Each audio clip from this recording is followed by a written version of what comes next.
Bismillahirrahmanirrahim. Allah'ın rahmeti, Allah'ın bereketi, Allah'ın hürmeti hepimizin üstümüze olsun. Aziz kardeşlerim, candan yürekten beklediğimiz büyük bayramımıza kavuştuk.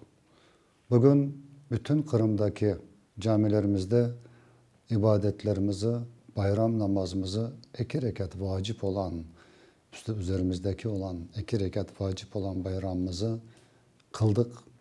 Milletle birlikte, beraberlikte Allah kabul makbul eylesin.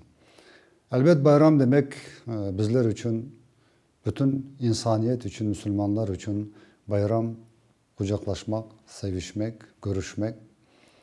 Elbette ki her yıl yaptığımız gibi ta İbrahim Aleyhisselam'dan, bizim atalarımızdan bizlere kadar gelen Kurban Bayramı'nın kurban çalmak hepimizin boynumuzun borcudur.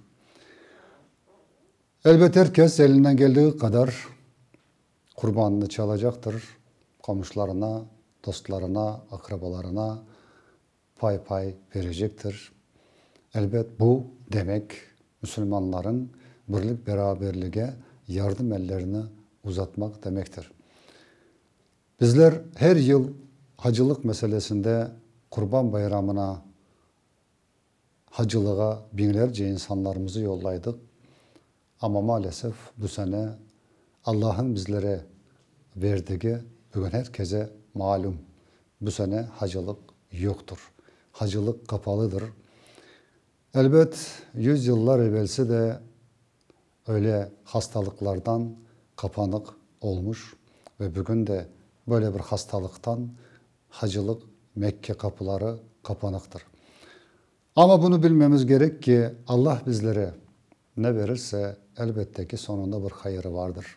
Biz Müslüman olarak mutlaka bunu bilmemiz ve anlamamız, düşünmemiz gerekir.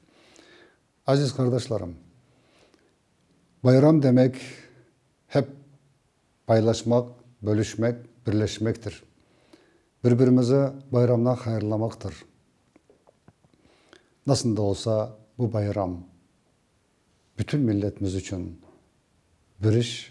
birlik, beraberlik, girişim içinde vesile olsun. Bizim önümüzdeki gelecek bütün yapacak işlerimize, hayırlı işlerimize vesile olsun. Elbette ki bütün korantalarımıza sevgi, saygı, baht, kıvanç, güzel bereketler versin ve bu bayramımız hepsine vesile olsun diyeceğim ve bütün din kardeşlerime bu bayram hayırlı mübarek olsun. Gelecek bayramlarımıza da hepimiz birlik beraberlikte kavuşmak hepimize Allah nasip eylesin.